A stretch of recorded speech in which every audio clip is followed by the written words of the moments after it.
Buenas noches a todos, bienvenidos a este evento que hemos organizado dentro del Centro de Investigaciones Tucumán, del CIT, de la Fundación Federalismo y Libertad, con el auspicio también de la Universidad de San Pablo T, a quien le agradecemos la gentileza en alojarnos hoy acá, en permitirnos este ámbito para poder realizar este evento en su casa.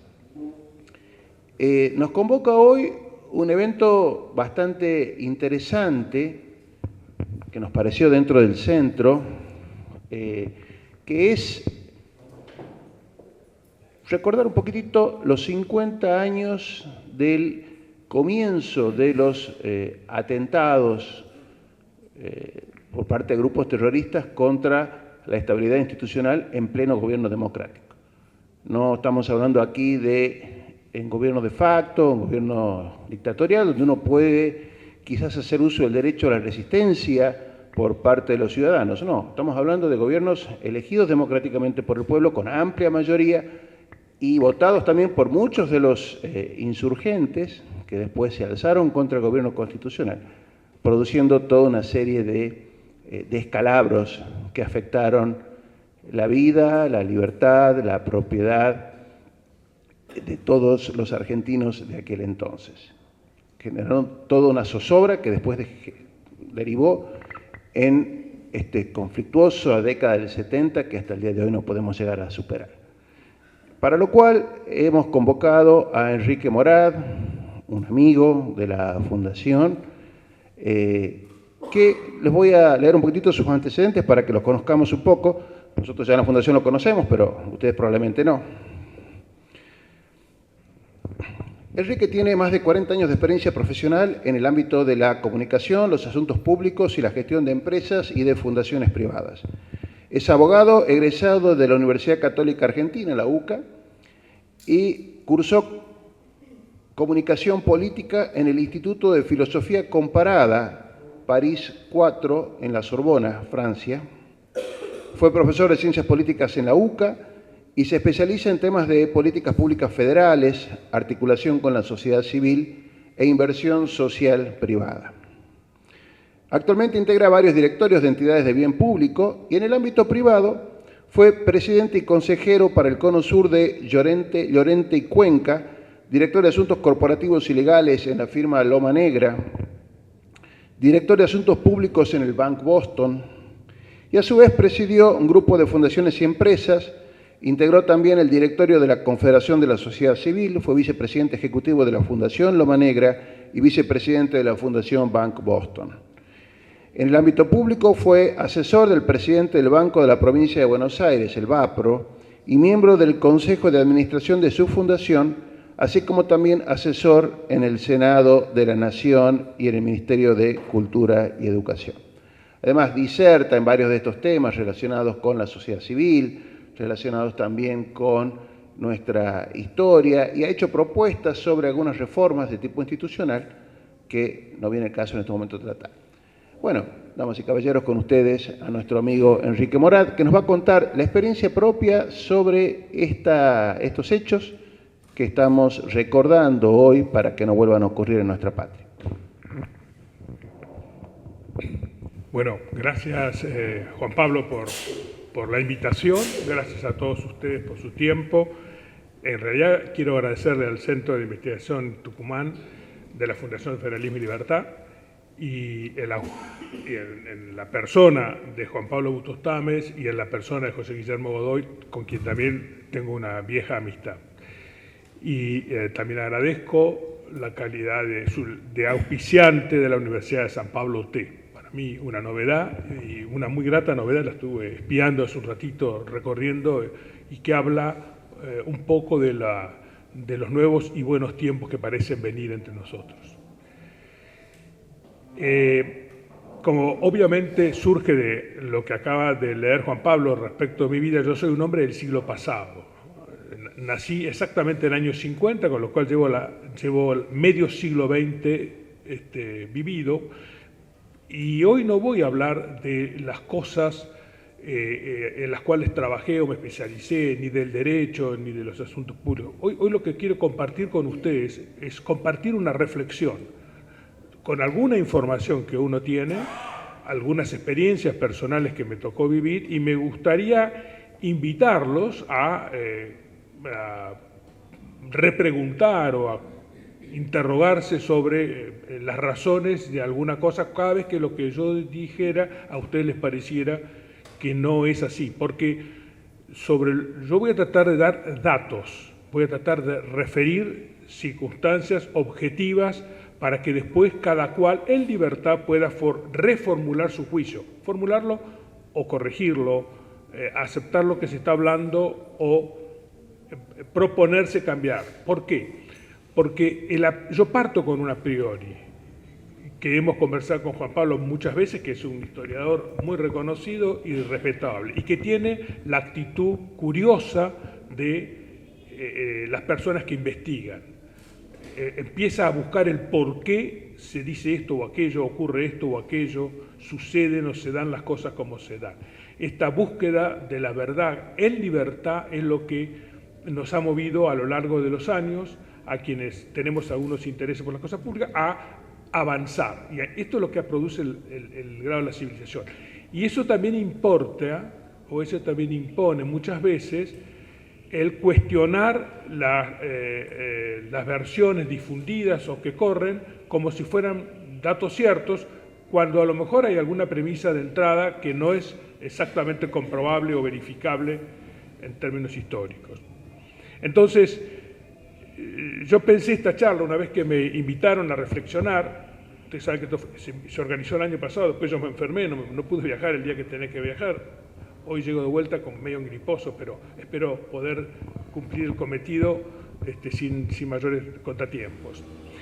Yo he pensado entonces que para refrescar esta situación conviene contextualizar lo que pasa y mirar lo que pasó entre nosotros en el contexto y en los momentos en los cuales estas situaciones se dieron. Lo que pasó en los 70 no es algo que surgió en algún rincón de la Argentina o aislado de un contexto global. Por eso, me pones la primera, por eso la reflexión va justamente a referirse va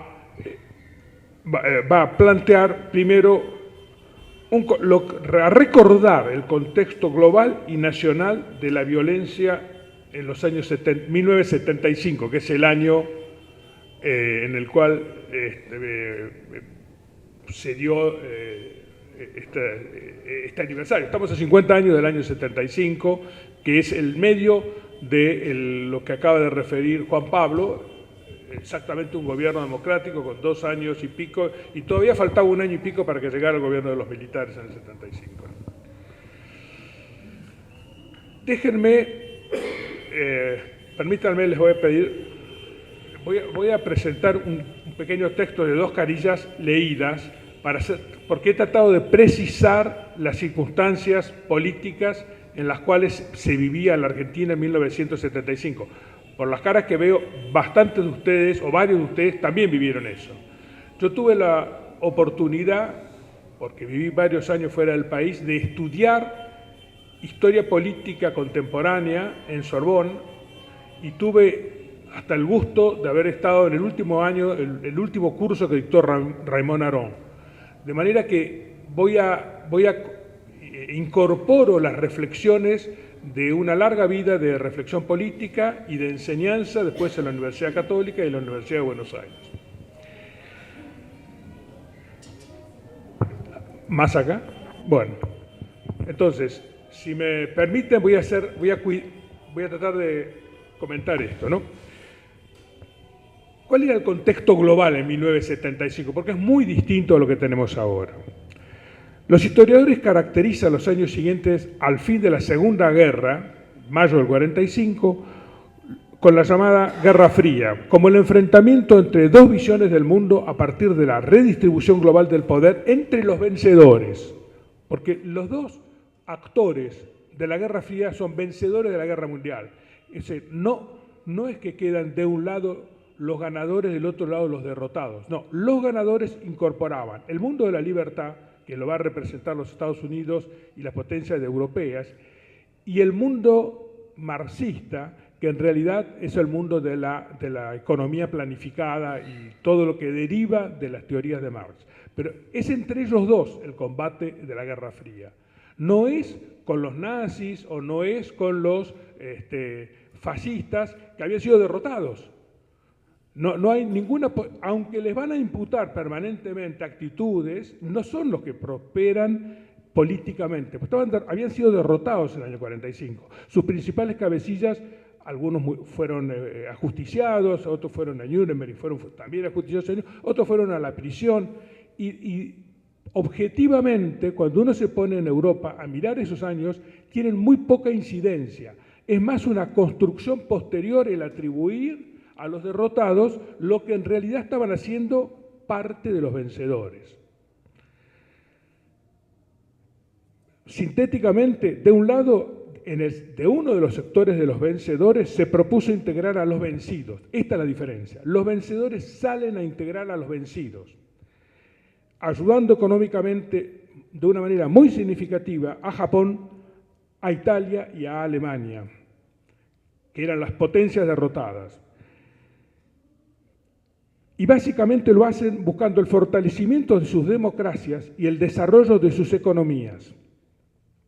Este sector va a ir configurando lo que hoy se conoce como la Unión Europea. Ahora está en crisis de nuevo, pero pasaron 80 años de prosperidad económica y ahora contempla la totalidad de Europa, después de la caída de la Unión Soviética en el año 89. Entonces, debemos de pensar que los objetivos de 1945, después del Pacto de Yalta, se lograron, porque se suprimió la guerra, se organizó el mundo de una manera y se consiguieron indicadores de desarrollo de la economía y de convivencia armónica bastante significativos. Yo no voy a abrumar con números, no es el tema de hoy. Yo quiero ir a la Argentina, pero pongamos lo que nos pasó a nosotros en el contexto de lo que estaba pasando en el resto del mundo en la posguerra. Este grupo de los países vencedores organizó lo que se llamaba la OTAN o la NATO, según las siglas en inglés o en español, que es la Organización Defensiva del Atlántico Norte. ¿De quién se defendían?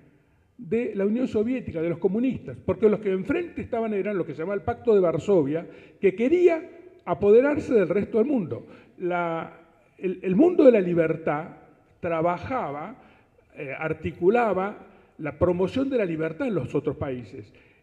El mundo marxista trabajaba y articulaba sublevaciones, subversiones, guerrillas en el resto de los países occidentales para dominar y conducir a la conducción, al dominio político de la Unión Soviética, de Rusia en definitiva.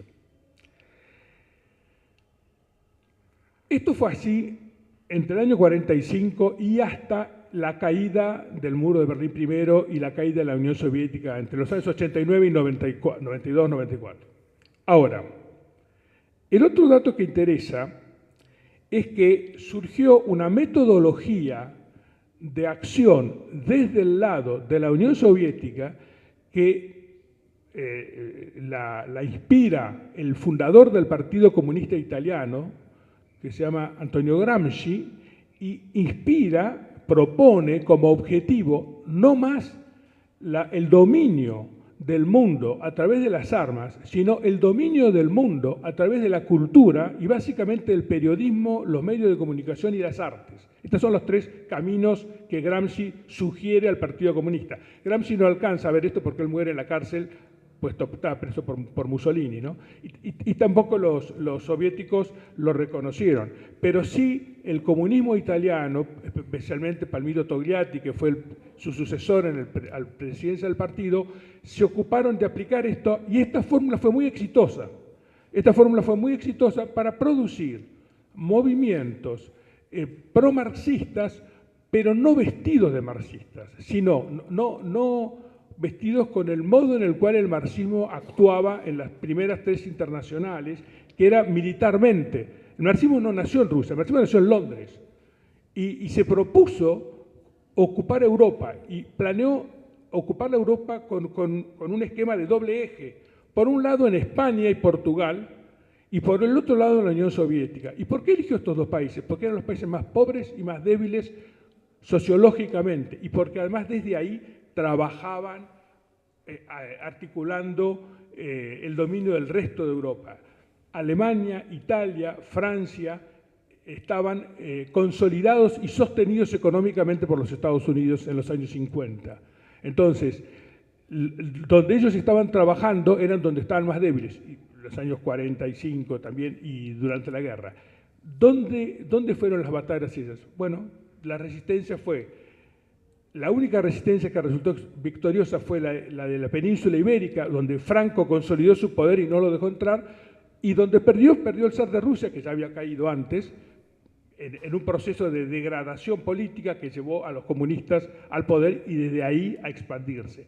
Entonces, Gramsci lo que dice es, no hay que seguir buscando ganar los países por vía militar, menos los países de inspiración, origen étnico mediterráneo, él decía, ¿no? ¿Cuáles son esos? América Latina, básicamente. Tampoco es la misma situación para el África, donde sí se puede hacer movimientos militares. Todas estas cosas no son secretos, yo las leí por primera vez en los años 80, en los textos de Gramsci que enseñaba o que repartían en la Sorbona, algunos, otros eran gramscianos, o sea, había un debate, nosotros teníamos un debate ahí. Había pasado mayo del 68, donde Gramsci es una de las banderas de los sectores revolucionarios. Pero todo eso tiene una repercusión extraordinaria en América Latina y también en nuestro país. Porque la metodología era ir discutiendo adentro de cada país a partir de un conflicto real existente en el seno de esa sociedad. Entonces, si yo voy a Brasil, empiezo con un conflicto en alguna planta industrial brasilera donde hubiera alguna situación de crisis. Entonces, ahí el grupo de ideología marxista se inserta, se meten adentro de la crisis de esa planta industrial y hay muchos ejemplos. Yo no quiero entrar ahora en este tema porque quiero volver a la Argentina, pero generó esos movimientos. Y esos movimientos llevan a una reacción probablemente o rápidamente que escala al conflicto, no bélico, pero sí al conflicto violento en las calles. Y se instala la violencia contestataria en cada uno de los países a propósito siempre de conflictos locales. Es difícil ver en esos primeros años, 50 y 60, pero sí se ve desde afuera, es difícil ver en cada lugar los nexos de conexión que hay entre todos los eventos, lo que pasa en Chile o lo que pasa, por ejemplo, Chile es muy interesante analizarlo. Chile tiene dos presidentes profundamente transformadores, casi socialistas, que vienen de la democracia cristiana, ¿no? Especialmente Eduardo Frei Montalva. Pero le hacen la vida imposible a Frei Montalva. Finalmente va a perder las elecciones en manos del primer presidente comunista confeso, que es Salvador Allende, que asume, nacionaliza todos los medios de la producción. Frei Montalva había nacionalizado, había expropiado los campos.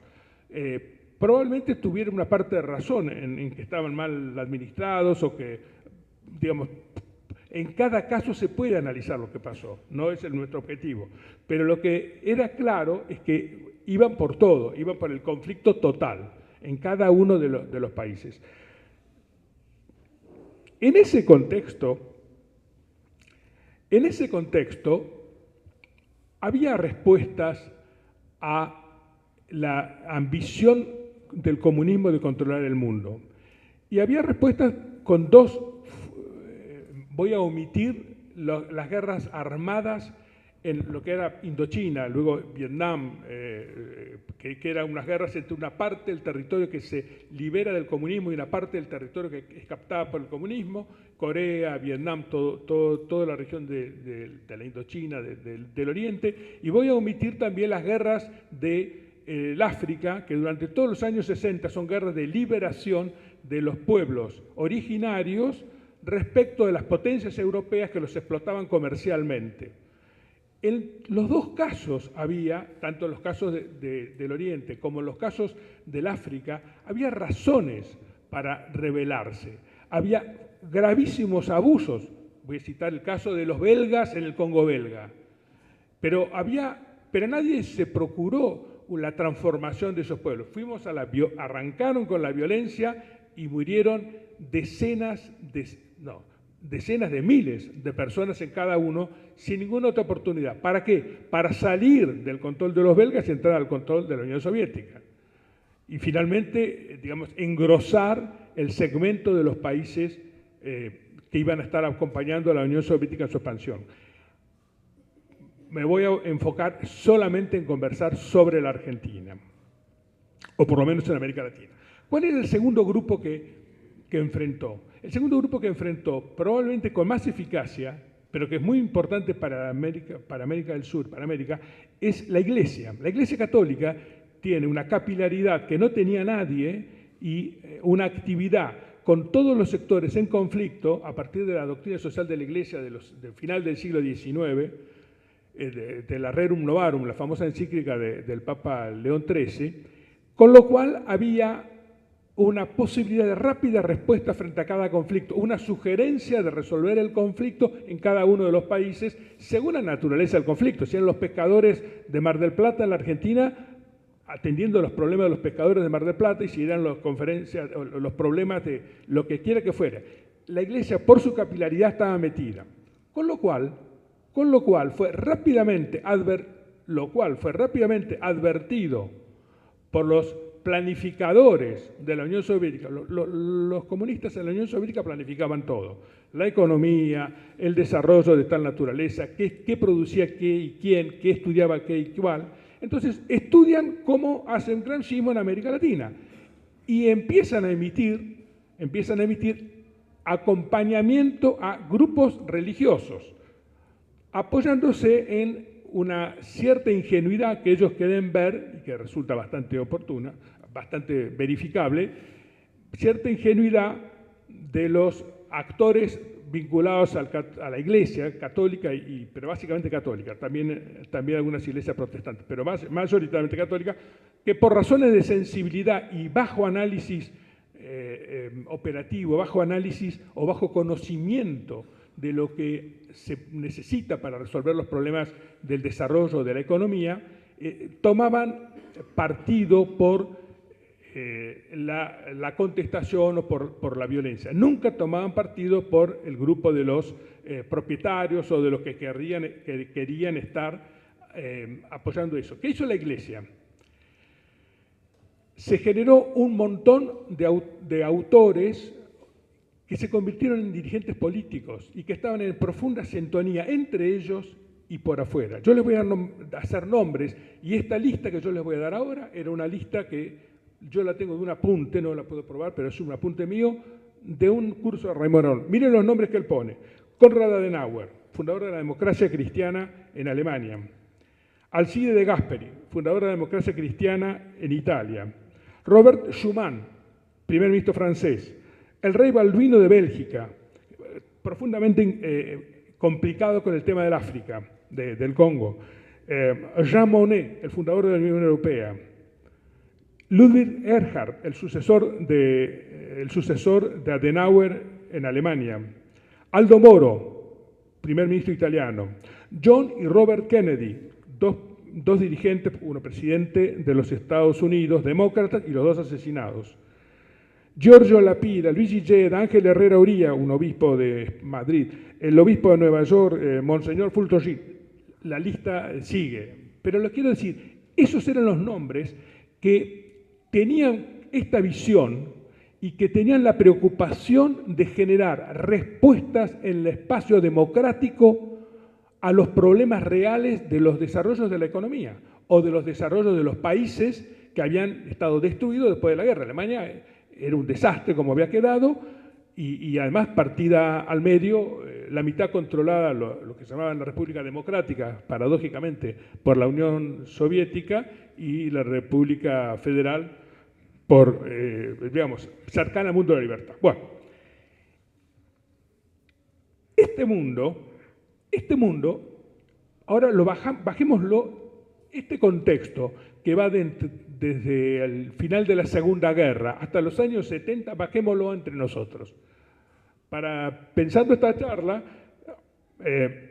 agarré algunos libros, traje algunos acá por si alguien quiere alguna pregunta específica, después la buscamos, pero desde que empieza a haber datos de violencia terrorista o guerrillera en nuestras sociedades latinoamericanas, en el año 59 y 60, presidente de la Argentina es Arturo Frondizi. No hay ninguna razón contra... Arturo Frondizi es un dirigente de origen radical, aunque había ido por otro partido, lo que lo llamaba la UCRI, el desarrollismo. Luego lo sucede, hay un golpe en palaciego, y lo sucede Guido, del mismo partido. Son dos presidentes democráticos, no hay militares. Después de Guido viene el presidente Ilía, del 63 al 66, otro presidente democrático, y ya ahí tenemos guerrilla por todos lados, en Salta, en Tucumán, en varios puntos, y sobre todo hechos de violencia con bombas y muertes al azar, generadoras de caos, con causa de un conflicto en Esmata, en Córdoba, un conflicto en los productores de neumáticos FATE en San Miguel. Es decir, conflictos locales graves, pero que no justifican que le pongan una bomba y mueran 3 señores que iban caminando. Esa violencia indiscriminada creó un clima de incapacidad, creó un clima de violencia. Mi propio padre era gerente de una fábrica de automotrices en Santa Fe. Mi padre estuvo 9 días secuestrado, no mi padre, 11 señores que estaban sentados un día en la reunión de directorio, le ocuparon la planta y los tuvieron a pan y agua. Mi padre salió como 6 o 7 kilos menos, encerrados en la planta. Y de ellos era normal, era un plan de ocupación de las plantas para que mejoraran el salario. Es decir, se había roto el diálogo, no había ningún diálogo, había una brecha, pero porque un grupo había resuelto, aisladamente, cada uno de ellos iba resolviendo de manera violenta la superación de alguna crisis de la naturaleza que fuere. El salario de Industria Automotriz Santa Fe o el conflicto de FATE, Aluar o lo que fuera.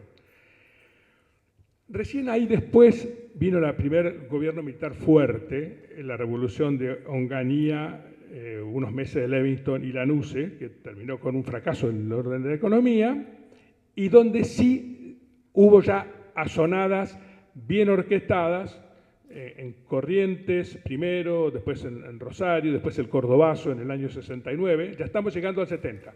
Tengamos presente que el marxismo estaba ocupando el poder político de Cuba desde el año 59. Desde el 59 estaba Fidel Castro al frente del gobierno cubano, ¿no? Bueno, los episodios que yo ahora les voy a relatar sobre cómo yo lo conocí a Carlos Mujica ocurren ahí. Yo lo conocí a Mujica cuando tenía 14 años, en el año 63-64. Yo tenía 13 años o 14, estaba en el secundario, vivía a una cuadra de la parroquia del Socorro en la ciudad de Buenos Aires. Habían hecho un salón parroquial, qué sé yo, nos invitaban al cine, empezamos a ir, después nos contaron de lo que ahora se llama el barrio 31, que es la Villa de Retiro, atrás de la estación. Entonces había que ayudar a la gente y había un curita joven, extremadamente seductor, que nos proponía resolver los problemas a la gente. Entonces, todos los que estábamos allí, que éramos personas más o menos de mi edad, yo era de los más chicos, casi todos eran del secundario y algunos habían entrado a la universidad y yo estaba en primer y segundo año, o sea, yo era de los más chicos, pero de todas maneras no éramos más de 30, 25, 30 chicos y chicas, y empezamos a ir de la mano, o llevados, no de la mano, pero nos llevaba el padre Carlos Mujica a la villa donde ahora descansan sus restos ahí en la Villa 31. A pocos días de estar yendo a pocas semanas, íbamos los sábados, a pocas semanas de estar yendo allí, un grupo de los que estaban ahí, yo no era de esos, eran de los más grandes, estudiaban arquitectura, le hicieron una propuesta que fue, mire, estos son 4 manzanas por lado, y eran casas amontonadas unas hacia las otras, y para llegar a la del centro había que atravesar casa por casa. Entonces dijeron, acá lo que hay que hacer es, hay que cruzar esto. No había luz, no había agua, no había nada, ¿no? Eran casillas. Bueno, hay que cruzar esto con unas... la propuesta fue así, yo no la puedo precisar. Lamentablemente las personas que lo hicieron murieron pocos años después, o por lo menos yo no los traté más. Lo que dijeron es, hay que hacer esto, es una experiencia que ya se hizo en Brasil, alguno de ellos la había traído ahí, hay que cruzar la villa con unas calles de hormigón, losa de hormigón, mandando por debajo caños de agua y por arriba iluminación. En las 4 puntas, canillas distribuidoras de agua con fuentes para que la gente se sirva, todo sin costo, y todo iluminado. Eso cambia radicalmente las cosas. Esas cosas, lo plantean esto, al cura le encantó, entonces, pero esto cuesta mucha plata y hay que ser de obreros. Entonces ellos dicen, los chicos de arquitectura dicen, no, obreros somos nosotros, yo puedo manejar la construcción. Lo que tenemos que conseguir es el material. El material, ¿qué eran? Eran cables de electricidad, no sé cómo se llaman, cables gruesos para mandar la electricidad, muchos tubos para mandar el agua, y presupuestaron lo que había que hacer. Entonces salimos todos a buscar quienes podían ayudarnos. Estoy hablando de vuelta año 64, o 63, final del 63, principio del 64. Entonces, cada cual hizo los contactos que podía. El Socorro es una parroquia en el medio del barrio norte, la gente que concurre ahí y todo nuestro grupo teníamos acceso al mundo empresarial. Mi propio padre me consiguió a mí una entrevista con el presidente de Pirelli, un italiano, no me recuerdo ni su nombre. Lo fui a ver con otro compañero, el tipo se emocionó, el italiano, y dijo, así hicimos la reconstrucción de Italia, decía él. Así hicimos. ¿Y quién van a ser los obreros? Nosotros, decíamos nosotros, que imagínense, ¿no? Yo voy a ir con ustedes el día que se construyan. ¿Cuántos metros necesitan? Y nos dijo, listo, les donamos los cables Pirelli que tengo. Bueno, en 7 días estaba todo el material conseguido. Entonces nos reunimos para contarle a Mujica que lo teníamos todo. Y ahí Mujica nos dijo, no, pero esas son donaciones de los capitalistas de los que les sobran. Ninguno de nosotros, por lo menos de los más chicos, entendió lo que pasaba ahí. Lo cierto es que nos desarmó el proyecto. Yo tuve que llamar al italiano para decirle que no lo íbamos a hacer. Y por consejo de mi padre le dije, por ahora, no pudimos armar todo, para que este hombre no dijera, este es un estúpido, cosa que evidentemente pasaba. Lo cierto era que había un mecanismo de solución. Ese mismo mecanismo, luego, 20 años después lo supe, era el que hacía Helder Câmara en Brasil. Y esto lo habían copiado de Brasil. Ese mecanismo de intervenir en las villas, pero viene en los inicios, 65 años atrás de ahora. Ahora viven ahí más de 50.000 personas, han pasado 65 años. Hay tercera generación de nacidos en esos lugares, ¿no? Tampoco sé si se hubiera solucionado todo, pero lo que les quiero decir es cómo cierta necedad en la mirada produce consecuencias dramáticamente irresistibles, dramáticamente graves y de las cuales uno no tiene conciencia de hasta dónde llegan. Ese Mujica que a nosotros nos bloqueó la intervención en la Villa 31, celebraba misa y daba sus sermones ahí en la iglesia. Yo no iba en ese momento a la iglesia esa, pero de todas maneras vivía a 2 cuadras, iba a otra.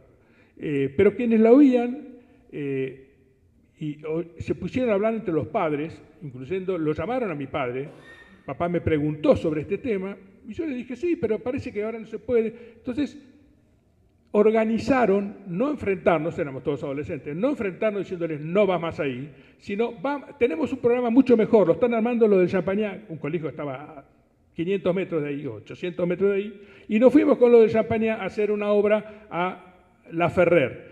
1 hora y media de tren todos los sábados ya no era lo mismo que ir a Retiro, que era caminar 4 cuadras. Así que se diluyó serenamente y no se logró nada. Pero el padre Mujica iba creciendo en conocimiento público. Entonces, para nosotros, que lo seguíamos viendo en el bar, 1 o 2 años después él se fue ya del Socorro, pero yo me lo seguía cruzando por las cuadras. Y cuando se fue haciendo importante, todos teníamos el recuerdo de su actitud, de su simpatía. Era un tipo muy alto, muy pintón, andaba siempre... Nadie tenía campera en ese momento. Todos usaban sotana en esa época. Él se sacó la sotana, él andaba con una campera negra, que anda siempre en las fotos, son esas fotos. Era simpatiquísimo, seductor, charlaba conmigo 1 minuto, pero con las chicas 3. O sea, siempre era muy llegador. Bueno, la parte de historia del padre Mujica está largamente contada en varios libros. Yo traje aquí uno, el otro creí que lo iba a traer y me lo olvidé en casa. Para mí es más interesante, pero hay muchos. Hay uno que se llama Entregado por nosotros, este libro, de Juan Manuel Duarte. El otro, que es muy interesante, es el de Ceferino Reato, que es un libro de hace 2 o 3 años. Los dos están profundamente documentados y siguen la vida de él a través de los cargos que iba ocupando, de las parroquias por las que pasaba, de los sermones que predicaba y la secuencia en la cual él viaja a Cuba con 3 luego montoneros y se desencanta de Cuba. Y entonces él, que se reconoce con una profunda duda sobre cómo había que resolver los problemas de los hombres, y se reconoce, y yo lo reconozco, con un gran compromiso para resolver los problemas de la gente, solo que no sabía cómo hacerlo. Pero no es que no lo tuviera, lo tenía, y lo procuraba hacer. Se equivocaba en el método y tenía una actitud que a la vuelta de la vida yo creo que era un poco de soberbia, decirle: yo esta donación no la quiero porque viene de los capitalistas tales y cuales. No era de lo que se trataba que analizáramos. Se trataba de poner agua y luz en la mitad de la villa. Pero lo cierto es que en los 2 libros está claro y él lo cuenta. Por eso lo que estoy hablando es lo que está probado, no lo que el ligero análisis que encontramos en los medios de comunicación lo convierten en un Cristo redivivo, o digamos, como pasa con el Che Guevara, una figura icónica a la cual todos admiramos, y en realidad era un entusiasta, en Buenos Aires decimos medio burrango, porque no medía hasta dónde llegaban las consecuencias de los que él conducía. Así como nosotros nos salimos del grupo, yo y otros amigos, nos salimos del grupo porque nuestros padres nos lo advirtieron y nos llevaron al Champagnat para que canalizáramos nuestras inquietudes sociales, algunos no salieron. Uno de mis mejores amigos quedó y murió en una balacera. Hoy su nombre está puesto ahí en el paredón ese que está frente al río. Y la última vez que yo lo vi a él, 10 años después de eso, yo era soldado conscripto, me lo crucé en la Plaza San Martín, siempre en el barrio, yo venía de uniforme, y entonces él se levantó la remera y me dijo: ¿para qué usas esto? A mí me cosieron a balazos. Se levantó la remera y me mostró 3 agujeros, porque lo habían agarrado con una ráfaga de ametralladora. Y me contó que yo había perdido contacto, todos habíamos perdido contacto con él, pero ahí me contó que él había estado preso y que lo había juzgado el Camarón y que después lo habían liberado con la amnistía del 73. En el 74, 75 desapareció. Y era uno de los que estaban con nosotros en el grupo. Y antes de eso no tenía la menor, como yo, no tenía la menor aproximación a ese tipo de problemas. Y por supuesto no tenía ninguna razón para ser violento. Tenía una posición económica extraordinaria, su familia, y era gente de trabajo muy, muy querible, a quien yo sigo queriendo mucho. Bueno, volvamos a Mujica. Todo lo que se dice de Mujica en general omite algunos aspectos que vale la pena poner de manifiesto para el desarrollo de esta charla. Mujica era una persona muy bien intencionada, realmente con un carisma y atractivo personal, prima facie, muy importante. como yo soy medio crítico, por no decir hipercrítico, como me dice mi mujer, me agarró joven, no pude cuestionarlo. Pero probablemente en otro momento de mi vida no lo hubiera seguido. Tampoco lo seguí mucho tiempo, fueron 3 meses o 4 meses, fueron algunos meses entre un fin de año y marzo, abril del año siguiente que ya nos fuimos al otro lado. Todo prueba que Mujica se dio cuenta de donde estaban metidos, y hay testimonios muy relevantes que están en el libro de Reato y que están en este libro, no sé si también, pero en el de Reato sí. Uno es el de Antonio Cafiero, que era amigo de él, ya había sido gobernador, todavía no había sido gobernador de Buenos Aires, y otro es de la familia de Rucci, porque él tenía relación con Rucci. También está el mismo testimonio en el libro de Juan Manuel Abal Medina, que acaba de morir, que era en aquel momento secretario delegado de personal de Perón. ¿Se acuerda que Perón manejaba con los secretarios? ¿Cómo eran? Claro, los delegados, sí. Bueno, entonces, él se volvió loco con el asesinato de Rucci, se volvió loco, les dijo, violentamente entró donde estaban los que lo habían matado, él sabía quiénes eran, les dijo, disculpen la grosería, pero lo que dicen los 3 libros es, pero ustedes están locos, ahora las bayonetas se las meten en el culo, ¿cómo están tirando? Estamos en democracia, ganamos las elecciones, 60 y pico % de los votos, ¿qué están haciendo? ¿Están locos? Era pocos días después de que Perón había ganado por tercera vez la presidencia. Y a los 10 días lo mataron. O 10 días no, en mayo. Esto fue a final de septiembre y fue en mayo del año siguiente lo mataron. Lo que yo quiero decirles es, dice que si lo mató López Rega, no. Él era funcionario del Gobierno Nacional, del Ministerio de Bienestar Social de la Nación. Él era funcionario. Se peleaba adentro, porque era un tipo apasionado. Se peleaba, como uno se pelea con sus compañeros de trabajo, discutía. Era muy calentón. Yo eso lo he visto muchas veces, algunas veces. Pero lo que ciertamente pasó es que se dio cuenta de la locura en la cual se habían metido, porque él estaba predicando la violencia. Lo predicaba cuando evitaba que se construyera desde una mirada positiva y democrática y la evitaba cuando otros llevaban a situaciones donde todas las cuestiones se resolvían a los tiros, como las bombas o los atentados selectivos, sin selección de blanco. Algunos iban a fulano de tal y otros iban en la parada del colectivo, entonces volaban 2 personas que no se sabía quiénes eran. En la unidad donde yo hice el servicio militar, el año 71, éramos 404 soldados. O sea, Distrito Militar de Buenos Aires, dependíamos del Regimiento 1 de Infantería. 8 de mis compañeros murieron en 2 balaceras que asaltaron. Una vez asaltaron el regimiento, nosotros hacíamos la instrucción en una unidad en Villa Martelli. Y la segunda, son 3 muertos, la segunda fue 3, el día que lo mataron al general Sánchez y al presidente Fiat, a Salustro, el mismo día fue,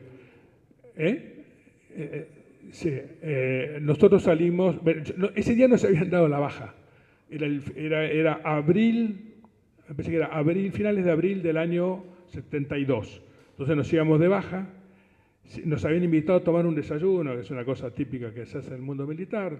Ya estábamos vestidos de salida, ya no teníamos uniforme.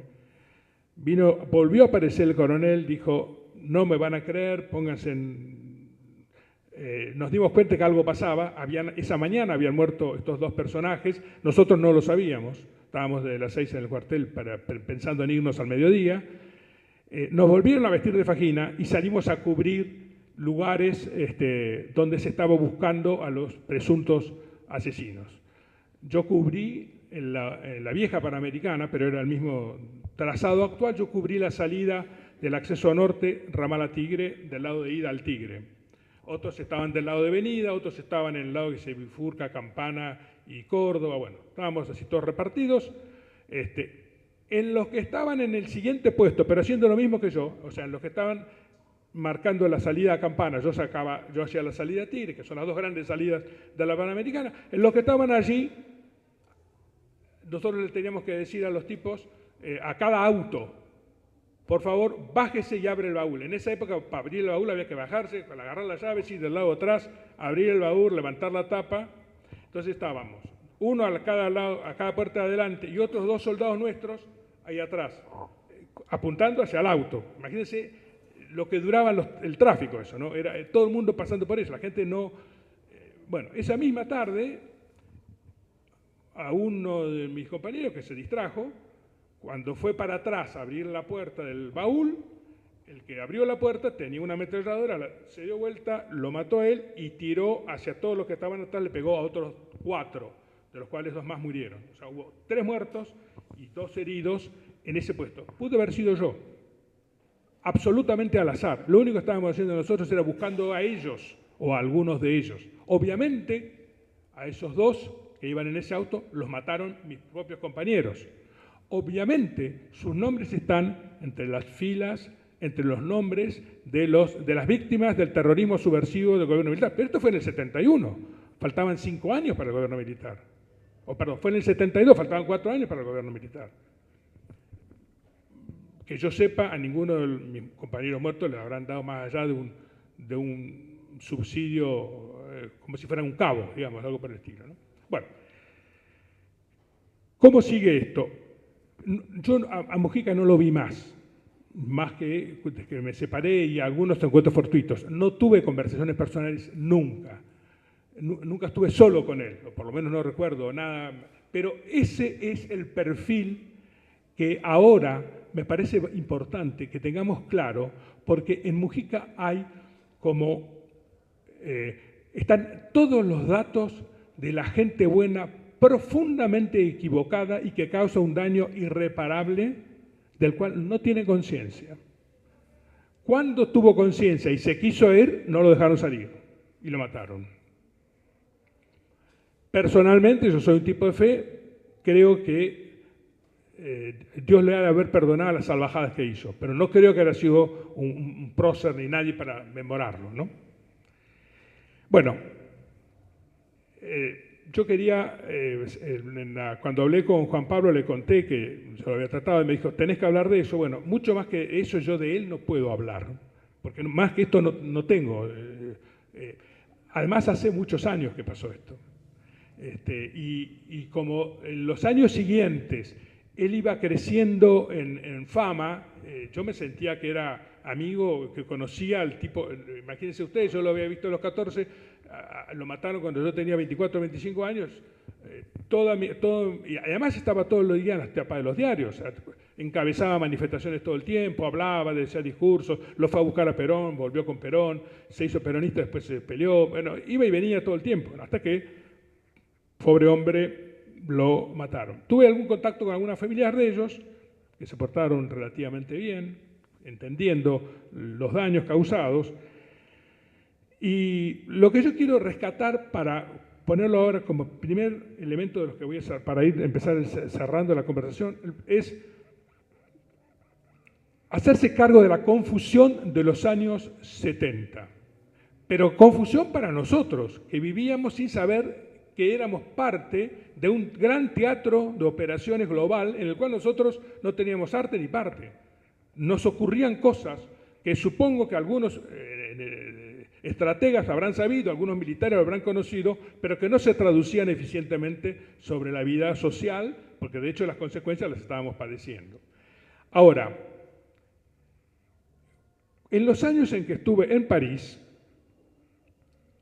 cuando estudié en Sorbona, son esos 4 años que les dije recién, yo trabajé, me relacioné, no trabajaba, pero me relacioné, hice mucha amistad con un tucumano ilustre que estaba allí, de embajador en la UNESCO, que era Víctor Masú.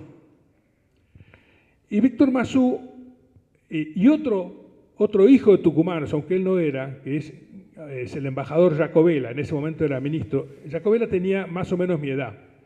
Y habíamos estudiado en la misma facultad, él era 2 o 3 años más grande. Entonces nos acompañábamos, él se acababa de separar, yo estaba recién casado, venía mucho a casa. Entonces hablábamos de cómo se reconstruyen estas situaciones. Y hemos seguido hablando hasta que murió Masú hace algunos años.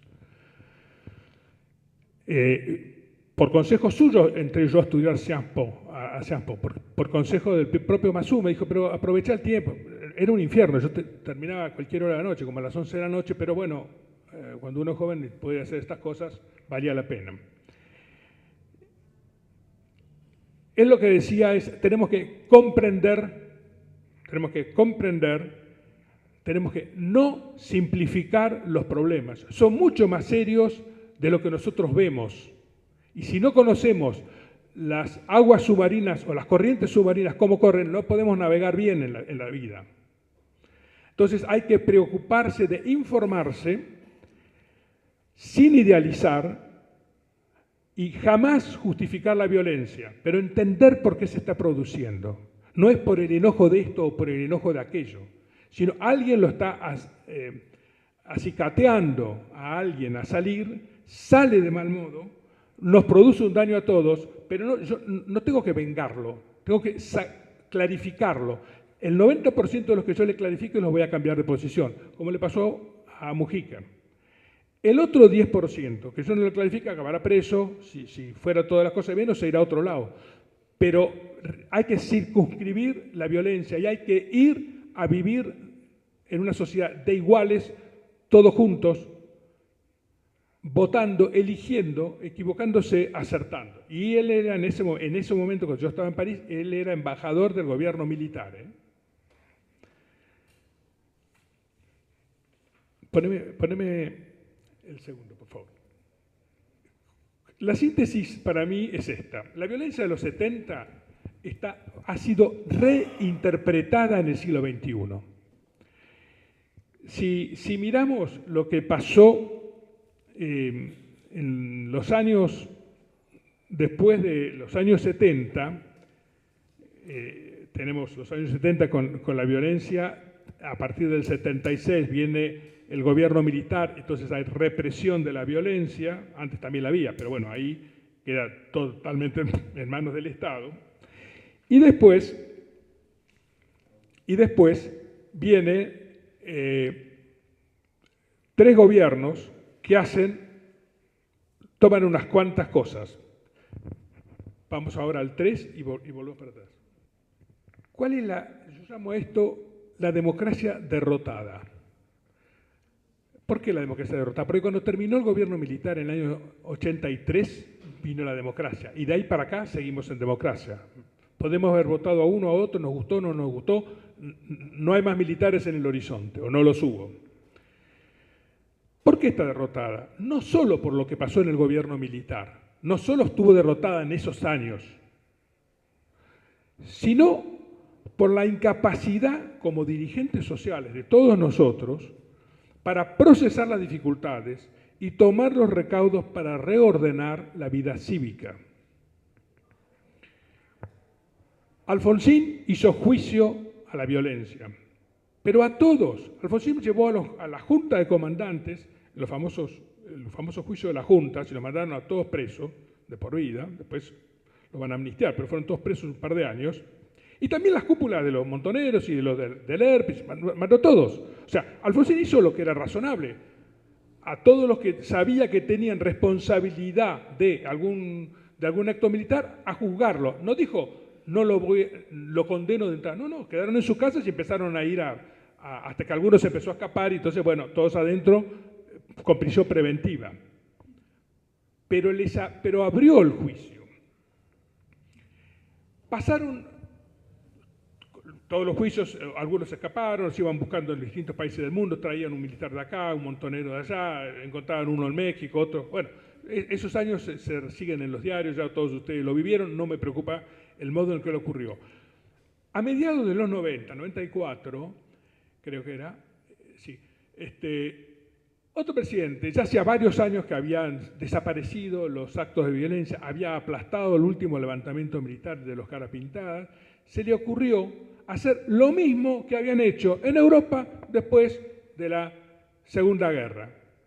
Cuando uno lee las memorias, se las recomiendo, cuando uno lee la historia de la recuperación de Alemania, o la historia de la recuperación de Italia, o la historia de la recuperación de Francia con De Gaulle, lo que uno está viendo es cómo de la miseria de un pueblo destruido, de la miseria material, quiero decir, ¿no? Pero también de la miseria moral, porque los alemanes no eran todos nazis locos. Algunos se venció soldados porque eran soldados, o porque les tocó el servicio en ese momento. Pero en todo caso, ya había terminado la guerra, habían sido derrotados, algunos estaban presos, pero entonces elaboraron la posibilidad de vivir juntos y reconstruir sus respectivos países. Pasa con De Gaulle, pasa con los alemanes, pasa con Italia, pasa con todos los países europeos. Estoy citando 3 nombres que son los más clásicos. No me paro en los que ganaron, me paro en los que perdieron, porque esa es la situación parecida a la que nosotros teníamos. No miro cómo siguió el desarrollo de los Estados Unidos, o Gran Bretaña, o la Unión Soviética. No estamos mirando eso ahora. Estamos diciendo, estos 3 países más grandes estaban destruidos, eran una miseria, vale la pena estudiar mucho. Esto era un argumento fuertísimo de Víctor Masú. Y eso es lo que hay que hacer acá, decía. Por eso él volvió a ser embajador de Menem y lo convencía, y fue uno de los que trabajó para la amnistía que se dictó bajo ese presidente. Pero 10 años después, a partir del 2003, de la llegada al gobierno de Kirchner, se resolvió dejar sin efecto esto, pero de un modo asimétrico. Se reabrieron todas las causas, pero se declaró que estaban prescriptas aquellas en las cuales los imputados eran civiles. Aplicamos una medida para un lado y una medida diversa para los que eran de origen militar. Entonces perseguimos nada más que a los que tenían lo que era la violencia del Estado. Y eso es lo que abre, hubo más de 3.200 y pico de causas, hay todavía 1.000 y pico de tipos presos, el más joven debe tener 75 años, generó toda la cultura, el arte, el cine, la televisión, las radios, los periodistas, toda la generación en la cual todavía nos falta muchísimo hasta que podamos condenar al último. Es exactamente la inversa de lo que hizo Alemania, Italia y Alemania. Adenauer no se puso a perseguir nazis. Si había alguno imputado de tal o cual otro, lo agarraron y lo llevaron. Pero el pueblo alemán ya no le interesó, quedó en manos de los jueces. El Estado no se metió. Es más, tiene que mantener la neutralidad y darle al imputado garantía de juicio. Pasó lo mismo en Italia, pasó lo mismo en Francia. Pasados los primeros tiempos, no fue lineal esto que les estoy diciendo. Lo que ciertamente es que es una derrota de la democracia no poder resolver los problemas dentro de los sistemas democráticos. Hemos tenido que derogar leyes y hemos derogado leyes que derogaban las leyes derogadas para que no cumplieran efecto con respecto a tipos que habían sido beneficiados por la ley anterior. Hay principios que vienen de 2.200 o 2.500 años del derecho romano y de la filosofía griega, sobre que una cosa juzgada una vez que está juzgada, me guste o no me guste el resultado, está juzgado, punto. No puedo estar reabriendo porque él es militar y no se la reabro a él, que se pelearon juntos, pero como él era civil, a él está prescripto y él está dentro o está juzgado. No resiste el menor análisis. Yo he sido abogado y he dado vueltas muchos años, sigo dando vueltas por muchas universidades del mundo. No paran de preguntar cada vez con más intensidad, pero siguen con esas cosas. Están locos ustedes. ¿Cuándo se van a ocupar de ustedes? Si el país estuviera próspero y estuviera todo maravilloso, uno diría, bueno, nos sobra tiempo, nos sobra dinero. El 30% del trabajo de la justicia penal federal se ocupa de casos de estos, que tienen 50 años de ocurridos, no de juzgados, 50 años de ocurridos. En el medio tienen una amnistía, estaban todos perdonados. La amnistía saca todas las causas. Entonces, volveme por favor al segundo texto. Lo que yo quiero decir es, los años 70 han sido reinterpretados en el siglo XXI y han sido reinterpretados omitiendo datos y omitiendo principios jurídicos y legales, omitiéndolos, y sustituyendo o creando construyendo de manera, en términos filosóficos, constructivistas, construyendo una realidad diversa que me permita usar eso como alegato para sostenerme en una visión política que, si voy a la teoría política que estudié hace muchos años, es neogramsciana, esto es, me hago del poder a través de la cultura del otro lado. Me voy del otro lado, no ataco militarmente, voy del otro lado. Entonces empiezo a juzgar. Ahora están empezando a meter presos a los, ¿cómo se llama? Yo estaba en Loma Negra, a los empresarios que en Loma Negra le compraban las camionetas a la policía de Olavarría. Pero Fortabat y Amalita después le compraban las camionetas a la policía, ponían el hospital, ponían la iglesia, ponían las calles de entrada y de salida, porque Olavarría vivía de esa empresa. Y hay muchas empresas en la Argentina. Ahora, todos esos empresarios que tuvieron ese tipo de vinculaciones se han muerto procesados o se están muriendo los hijos procesados y han sido les han retirado bienes y pagan indemnización. Es una locura, porque ese era el hábito de la época. El estanciero le ponía la camioneta o lo que fuera, o el propietario, el que podía, ayudaba a la gente del pueblo, y luego resulta que es responsable de lo que se hizo con el auto que él puso. Yo tuve que defender cuatro casos así en los tribunales de Azul y de Bahía Blanca, de cosas ocurridas con camionetas que en su momento había comprado una Alfredo Fortabat y 3 Amalita Lacroze de Fortabat. Un auto había sido comprado en el 69 y a mí y a la empresa le llegó la citación y un pedido de una indemnización en el año 2008. Compraron la camioneta en el 69 para la policía y en el 2008 procesaron a la compañía. No sé dónde está el juicio. Yo hice todo lo que pude, no conseguí que me indemnizaran, porque ahora también son imprescriptibles los juicios de los grandes propietarios. Y Fortabat era un gran propietario. Entonces, esto no va a terminar nunca. Si seguimos así, se lleva al eterno. ¿Cómo salió Europa de esto? ¿Cómo salieron los países que estábamos mencionando? Francia, Italia y Alemania.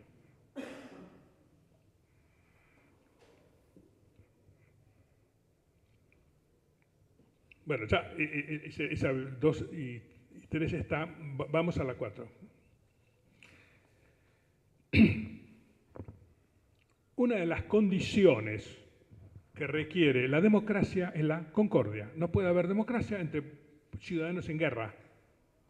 Nadie va a votar, nadie va a respetar el resultado. Yo patoteo si me viene alguno que va a ganar y es contrario a mi manera de ser o de ver. Entonces, todos los países nos sometemos, todos los ciudadanos nos sometemos, a pesar de que hayamos sido delincuentes, de que seamos inteligentes o de que seamos torpes, como quiera que sea, nos sometemos a la igualdad ante la ley. Y vamos periódicamente, según lo que establece nuestra propia Constitución, a momentos de elecciones y elegimos las autoridades conforme a los principios de la Constitución. En la Argentina, lo que hay que hacer de vuelta, ya se hizo muchas veces en la historia, pero lo que hay que hacer de vuelta, esta es mi convicción personal, y esta es mi convicción personal a partir de las experiencias que estoy contando y algunas otras que me podría quedar acá todo el día, toda la noche, requiere concertación. Concertación es un concepto de la ciencia política muy contemporáneamente usado, estuvo muy de moda en los 90 cuando se hizo el Tratado de Maastricht, el Tratado de Maastricht, recuerden, es el tratado que los países de Europa, se llamaba consolidada, se llamaba entonces, ahora son todos ricos, pero eran los ricos para que los pobres dejaran de ser pobres y se incorporaran. Entonces, esa era la concertación. Fue un lanzamiento que hizo la democracia cristiana. Les advierto que yo no soy demócrata cristiano y nunca voté por la democracia cristiana ni nada, pero en Europa lo hicieron los demócratas cristianos. Bueno, entonces, la concertación requiere la igualdad y el deseo, las ganas de estar con. De eso se trata. ¿Y cómo se hace? ¿Qué requiere la concordia? Si no puedo concertar nada. La herramienta de Maastricht es el federalismo de concertación. se devuelve la soberanía, se reconoce la soberanía de los estados y de los países, hay una supranacional entre países y una subnacional adentro de cada país, cada cual guarda sus facultades educativas, más o menos como es nuestro sistema federal. Nuestra Constitución está bien alineada con eso, son todos en ese modelo, concertan los acuerdos y lo único que hay que tener, digamos, el único foco es que haya renovación periódica de las autoridades. Metas, objetivos, después empiezan a aparecer segundas obsesiones políticas, la transparencia, el manejo de los presupuestos, pero esos son todos lujos una vez que uno está dentro de un esquema en donde está concertado entre iguales. Ahora, para eso hace falta una decisión política, con un objetivo que es el que yo estoy en estos últimos meses dando vueltas por varios lados y les agradezco la invitación, con el objetivo que requiere un cambio de actitud de nosotros los ciudadanos, un cambio de actitud para decir, bueno, no podemos seguir teniendo el país extraordinario que tenemos, las riquezas que tenemos. Producimos alimentos para 400 millones de personas en el mundo y tenemos 10 millones de personas muertos de hambre alrededor nuestro. Es una locura. No se puede explicar, es solamente un problema de mala gestión. Y no podemos decir que la gestión es de otro, es nuestra, porque somos nosotros los que hemos hecho esta Argentina democrática después de los últimos 40 años. Y no podemos seguir diciendo, sin ninguna resiliencia, que la culpa la tiene lo que pasó en la generación de mi papá o de mi abuelo. Es una locura.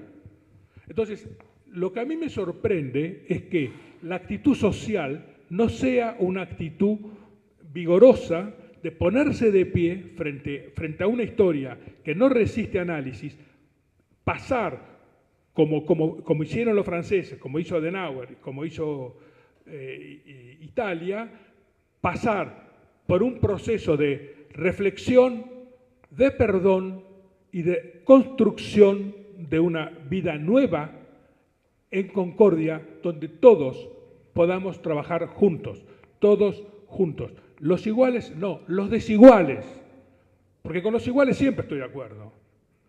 En el club donde yo soy socio, no me importa, pues yo ahí me entiendo con todo. El problema es que tengo que ir con lo de la otra cancha. Si soy de Boca, tengo que estar con lo de River. Si soy tucumano, no puedo estar peleando con el santiagueño. Entonces, el federalismo es de concertación. Esto es lo que desgraciadamente, ahora que está renaciendo el federalismo, tampoco lo estamos viendo, y esto es lo que yo quería traer como modelo, como conclusión, digamos, de esta charla en la cual un poco desordenadamente paseamos a propósito de los 50 años de la violencia del año 75, paseamos hasta llegar a nuestro año 25. Creo que si algo podemos aprender es la necesidad de cambiar la actitud, cambiar la mirada, pasar, como dicen los españoles, pasar página, dar vuelta a la página, y para eso tenemos que ponernos todos pari passu, todos juntos, iguales, a trabajar cualquiera sea la situación o la historia que tengamos cumplida. Bueno, yo tenía, me parece que me pasé... 45, está bien. Bueno, estoy abierto a cualquier pregunta que cualquiera quiera y ojalá que les pueda servir para algo. ¿Hay una pregunta? Para mí uno de los pilares fundamentales que tenemos que tocar es el tema de educación. Porque para que haya concordia, yo creo que actualmente las escuelas y sobre todo las universidades no cuentan la verdad completa, sino que adoctrinan. Entonces, todos los jóvenes están formados con una sola parte de la historia. No sé si usted forma parte de los abogados de justicia y concordia, pero yo creo que tiene que llegarse al ministro de Educación, porque hasta ahora no están haciendo nada y las gentes siguen siendo adoctrinadas para mí, porque está una sola parte de la historia. Lo demás se ha olvidado, solo los militares y la gente que recuerda, por ejemplo, la batalla de Machalá, los ataques a los regimientos de Formosa, de Azul, cuántos ataques de los montoneros, del ERP, de la FARC y cuántas organizaciones guerrilleras Eso no se enseña en las escuelas, menos en las escuelas preuniversitarias. Yo he sido docente y me consta lo que sucede en los colegios, en las escuelas, en las universidades, peor. A ver, coincido con la descripción de lo que pasa. No coincido para nada con que esto es un problema del ministro de Educación de la provincia, que es lo que mandan, o de las universidades. Menos, porque la nación no tiene problema. Yo, si fuera, he sido asesor del ministro de Educación en algún momento, pero si yo fuera presidente de la República, cierro el Ministerio de Educación Nacional. La educación en las provincias, no tiene nada que hacer. Tengo que asistir económicamente a donde hay necesidad. Lo demás, pero bueno, no es eso lo que estoy diciendo. Lo que quiero decir es, el problema no es lo que yo creo, pero con algún fundamento en mirar, y los invito a todos los que tengan intereses de estudios que se metan en estos temas. Miren cómo se reconstruyó Europa después de la guerra, porque son casi contemporáneos nuestros, tienen más o menos lo mismo. Todos se reconstruyen porque la sociedad se pone de pie, todos se ponen de pie, todos deponen sus conflictos, todos deponen sus fastidios o reducen sus exigencias. Eso es la concertación. Entonces, ahí es donde empezamos a poder entendernos. Hay que arrimar las distancias. Si yo estoy parado en Buenos Aires y alguien está en Rosario, yo no puedo hablar con él. Tengo que ir cerca de él para que me escuche. Entonces, la sociedad argentina, después de 20 años o más de gramscismo, 20 años de poder gramsciano, que eso ha representado los K, el mundo K, pero además son otros 20 años donde trabajó intensamente el gramscismo en los medios. ¿Cómo puede ser que si va un ladrón y asalta el banco de ahí de la esquina, entonces sale el policía, se tiran hay un par de cruces de balazos y un policía muere, pero otro policía mata a un ladrón? Y el periodista de la televisión esta noche va a decir, fulano de tal, el ladrón fue asesinado. No, eso no es un asesinato. Un asesinato es una muerte en el Código Penal, no es eso un asesinato. El policía cumplía con su deber de evitar que robaran el bien que él estaba protegiendo. El que asesinó era el otro que quería apropiarse de los bienes ajenos. Ahí no es un problema que lo puede resolver el ministro de Educación, es un problema que lo tiene que resolver el dueño del canal y decirle al periodista, al chambón, yo digo chambón por ser bueno, a lo mejor es voluntariamente que lo está haciendo, pero probablemente porque no se da cuenta. Porque creen que todas las muertes son asesinatos, o las muertes violentas son asesinatos. Pero es claro. Por eso mi chart número 3 dice, el fracaso de la democracia. Hemos educado mal, y ahora tenemos las consecuencias de educar mal. En los 70 no nos dábamos cuenta que estábamos siendo actores de un juego donde nosotros no manejábamos nada. Miren, hoy hablaba con alguno que está aquí y le decía, hay que leer los libros que a uno le cuesta leerlos, ¿no? Como los de Mujica. Hay que leerlos, porque uno advierte el drama de la confusión del hombre que está haciendo una canallada, pero un torpe. No es un perverso. Hay otro que puede ser un perverso. Pero hay gente que es un torpe. Mujica yo creo que es un torpe. Yo lo saludé muchas veces. Era el tipo más bien intencionado, pero no le funcionaba bien alinear las cosas, lamentablemente, porque podía haber hecho un gran bien. Y de hecho, miren, yo tuve relación también con otro, vos también lo sabés esto, yo tuve también relación con otro argentino que fue asesinado, que era Carlos Saccheri. Y Carlos Saccheri le tenía mucho respeto a Mujica, porque lo había conocido de joven y sabía, yo me imagino que se lo habría dicho, los hijos creen que habían hablado entre ellos, que Mujica le dijo, me quiero salir de acá y no puedo, me van a matar. Lo mismo que le dijo a Cafiero, y lo mismo y eso está testimoniado en varios libros. Si está testimoniado en varios libros, ¿por qué siguen diciendo que lo mató López Rega? Si los montoneros eran los que lo habían condenado a muerte. Para mantenernos en el ejemplo. Ahí hay mala fe. Hay mala fe cuando se está diciendo una cosa así. Y así no se puede construir nada. Sí, bueno. Yo un poco coincido con la señora. No podemos tener un Estado, que tiene toda esa transformación necesaria en la educación, por lo menos en el origen, digamos, común. Nosotros tenemos la que ya viene de Pinto, yo no soy crítica, nada, pero había una base. Entonces sí se podría hablar con los otros en ciertos términos, como hemos educado casi todos en los mismos temas. Si no tenemos la misma educación, si la educación de uno está impuesta por digamos, los kirchneristas, donde los traidores a la patria son a pesar de que eran dos ejércitos, un ejército de revolución del pueblo, eso no tienen consecuencias. El ejército oficial es el que tiene consecuencias. Entonces, esas cosas hay que aclararlas en la educación, ¿no? Es imposible, si no podemos. Coincido. Si yo... Bueno, la educación tiene... Por lo menos la misma base. Después mismo, qué sé yo, ahí está, que historiador, bueno, tendrá otra opinión, tendrá otro que tenga otra opinión, pero ya no tiene la conciencia de cuál es la base sobre la cual puede opinar. Sí. Yo hice una botada recién y dije... Yo recién hice un chiste y dije, si yo fuera ministro, suprimo el Ministerio de Educación. Debería decir que en alguna otra charla hace poco dije, si Milei me llamara y me ofreciera qué quiero hacer, le digo ministro de Educación y le cambio todos los planes. Me iban a echar al segundo o tercer día y probablemente además hasta me matarían, pero no me han llamado para ser ministro de Educación. Coincido, si se pudiera cambiar, se puede cambiar, pero por ahora no se puede cambiar. Lo que hay que hacer es que hay que resistir ahora. Además, agravante. El 30 o 40% de la población es pobre. Y encima, dentro de los pobres, los chicos no tienen la mínima educación. Y ya los que sí tienen educación son los que no aprueban un examen. Los que sí tienen educación. Es decir, que este país se ha caído, entre otras cosas, por la falta de educación.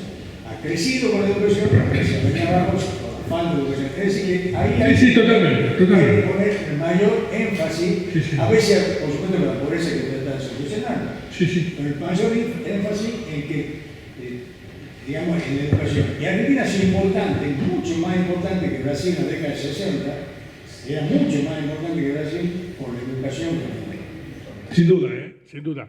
Y la pobreza no es el primer problema. El primer problema es la falta de trabajo. Que está el desarrollo de la economía está por antes. Hay que ver, no puede desarrollar trabajo sin dar de comer a la gente, pero bueno, pero eso es lo primero que tengo que resolver, ¿no?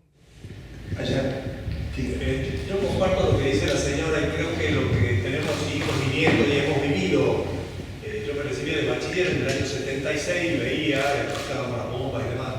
Tenemos la obligación de contarle a las generaciones la otra versión, pero también enseñarles a pensar para que saquen sus propias conclusiones, porque un pueblo que no tiene memoria comete los mismos errores, y creo que estamos muy cerca de volver a caer en esas cosas. Coincido 100%. Sería lamentable. Sí, y aquí hemos sido de epicentro de la guerrilla. Sí, claro. Los que somos viejos de nuestra generación, la podemos contar a los jóvenes, a nuestros familiares, pero nos vamos terminando y, no sé, en los libros está una sola parte de la historia. Eso es fundamental. Si no, no vamos a llegar a esa conforme. ¿Y tenemos una pregunta más? Sí. ¿Cómo todavía la universidad pública? Puede ser, si dependiera de cada provincia, no me imagino cómo sería la universidad acá con la Federal Mire, tal vez por deformación profesional, yo soy muy liberal en estas cosas. Las mejores universidades no son nunca las públicas. Donde uno puede juntar 40 personas que piensan y que pueden dedicar parte de su tiempo a trabajar, ahí es donde hay que poner los recursos y el tiempo, ¿no? La universidad pública, en realidad, yo no le pondría ningún énfasis. Yo pondría mucho énfasis en las escuelas técnicas y en los desarrollos de los terciarios no universitarios, lo que se llamaba antes, digamos, en todo lo que fuera artes y oficios, lo que antes se llamaba artes y oficios, ¿no? Afortunadamente, según parece, es muy interesante, hay un informe, la UNESCO, que es el Organismo Mundial de la Educación, todos los años emite un informe, está en la web, hoy se bajan esos informes. Cada año explica cosas absolutamente sorprendentes para los que estamos en el fondo del mundo como estamos nosotros, ¿no? Cada vez va a haber menos universidades, cada vez las universidades, menos universidades grandes, quise decir. Cada vez van a ser más pequeñas, más enfocadas a algún tipo de disciplinas y van a ser sustituidos por formaciones, como dicen los americanos, ongoing, que van a estar en continua revisión y nuevos pasos. La mitad de los tipos, la mitad, no estoy diciendo mal, pero no voy a decir un número, no sé qué número es, pero buena parte de las personas más afortunadas del mundo no tienen estudios universitarios y han sido capaces de crear emporios económicos por su iniciativa, por su actitud de vida, por su desarrollo y sin el apoyo del Estado, generalmente sin el apoyo del Estado. Y además hay mecanismos. Yo participo en 2 fundaciones en Argentina que presentamos startups, es decir, bajo cierta metodología, uno es de medicina y otro trabaja sobre la leucemia y otro trabaja sobre unos desarrollos que yo no puedo explicar porque son muy técnicos y yo no soy más que abogado.